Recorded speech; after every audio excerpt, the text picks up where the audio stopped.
Hey everybody, this is Dream, and today we have a nice little FanDuel slate here on FanDuel. Two games: Milwaukee, Philadelphia, the Clippers versus the Lakers.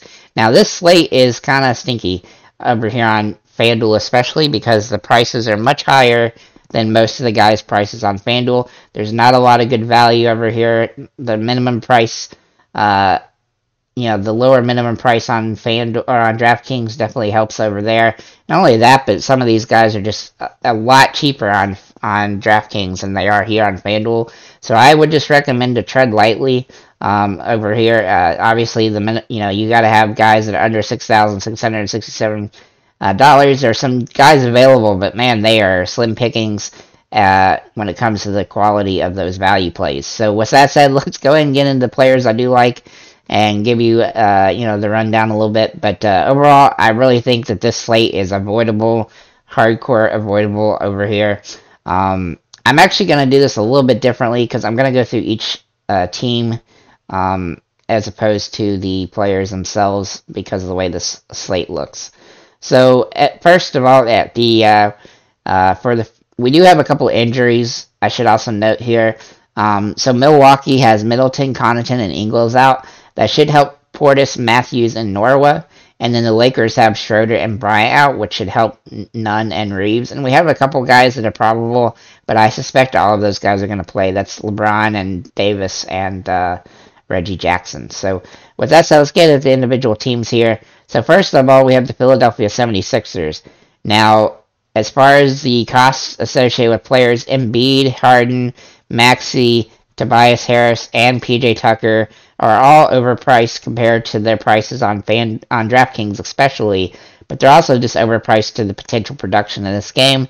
The only guy that seems kind of reasonable is Embiid, but I honestly don't love him either because of the matchup, but he has done pretty well against Philadelphia, and he does have a high floor, but he only played 2 games in the 3 matchups last season against them, so there is a little bit of risk involved there. But overall, he's a pretty good spot, and it's not like that there's too many guys on the other team that's going to be able to stop him, really. Giannis, obviously is their best player. So then James Harden, he does seem like a decent value, but not like a great value. The risk with him is that his price is high, and that Philadelphia gets ahead of it real early or something. But or that Giannis just guards him the whole game, which is definitely possible. I do like Tyrese Maxey a lot today, but the problem with him is his price is a lot higher. Now he does have an advantage over here on DraftKings or over on DraftKings because he's literally $1,400 less expensive, but he still is pretty safe on this slate, even though because he'll probably get a lot of looks. And the same can be said for Tobias Harris. He's overpriced over here, underpriced on DraftKings. But he's, he does have some upside because of the matchup and stuff like that. So, basically, for the 76ers, the only other guy that's really somebody to take a look at is Melton.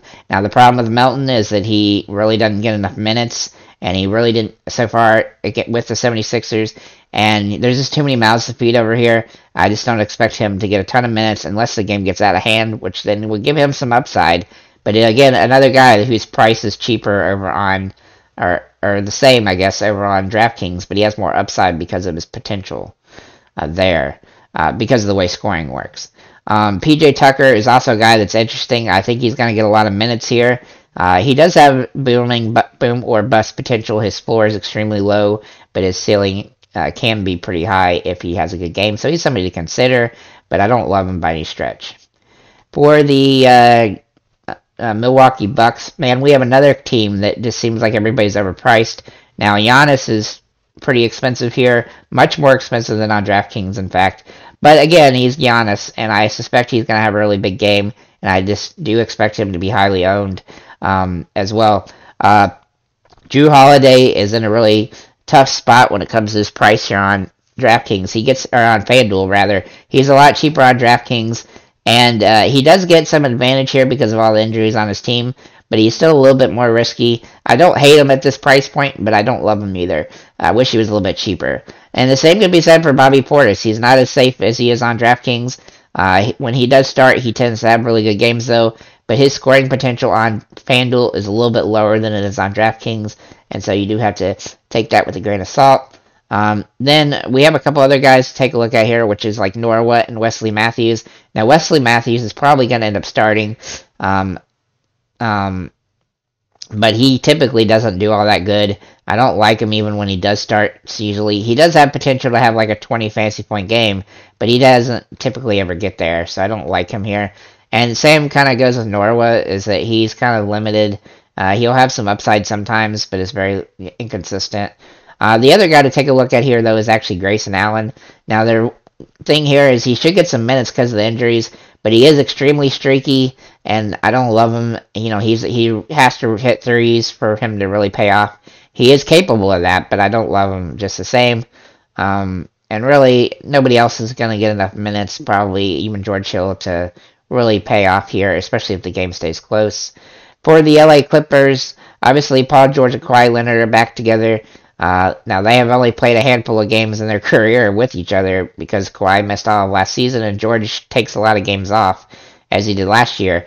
But as long as both of them are playing, I do think George is actually a pretty decent play here on DraftKings, or sorry, on FanDuel, along with Kawhi. They're both not like overpriced necessarily, but I don't love them either because we haven't seen a ton of games with the two of them playing together. And they are going up against LeBron and Anthony Davis, so that does play into it a little bit. John Wall is way overpriced for the risk involved with him on this particular slate. I don't know that he's going to play a full complement of minutes in this game as well. Same can be said for Norman Powell. Norman Powell is really good whenever, in the past, but I still don't think he's going to get a lot of opportunity in this particular matchup. Reggie Jackson is also a game time decision, so you do have to keep that in note, and he's a little bit too pricey as well. Terrence Mann did really good with the Clippers last season, but that was a lot to do with neither Kawhi and Paul George playing a lot, and so I am a little bit cold on him as well, and his price is not ideal here. So really, there's nobody else that is super ideal price-wise on the Clippers to really take advantage of. Now for the Lakers, now LeBron and Davis are both questionable, but they are expected to play. Russell Westbrook does seem a little bit cheap on this slate, but he's never done good against the Clippers, especially when they've had at least one of those guys, Paul George or Kawhi, and so I don't love him in this matchup. Plus, he's not really having that much fun.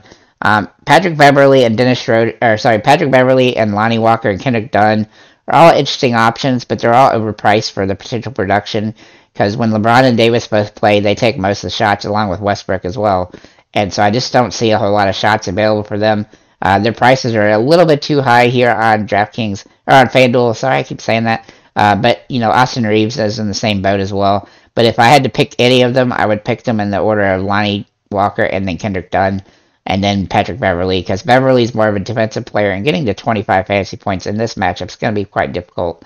I don't see him getting any shots hardly, which you can see in the last game. The reason he got 25 fantasy points, 4 steals, 2 blocks, 2 assists, 2 rebounds, and 3 points totaled. He definitely needs steals in order to get to that price point. This is very unlikely on this particular matchup. So with that said, thank you guys for liking, commenting, subscribing. FanDuel is very tough today. I don't love the slate. So tread lightly if you do play it. And have a nice day, guys.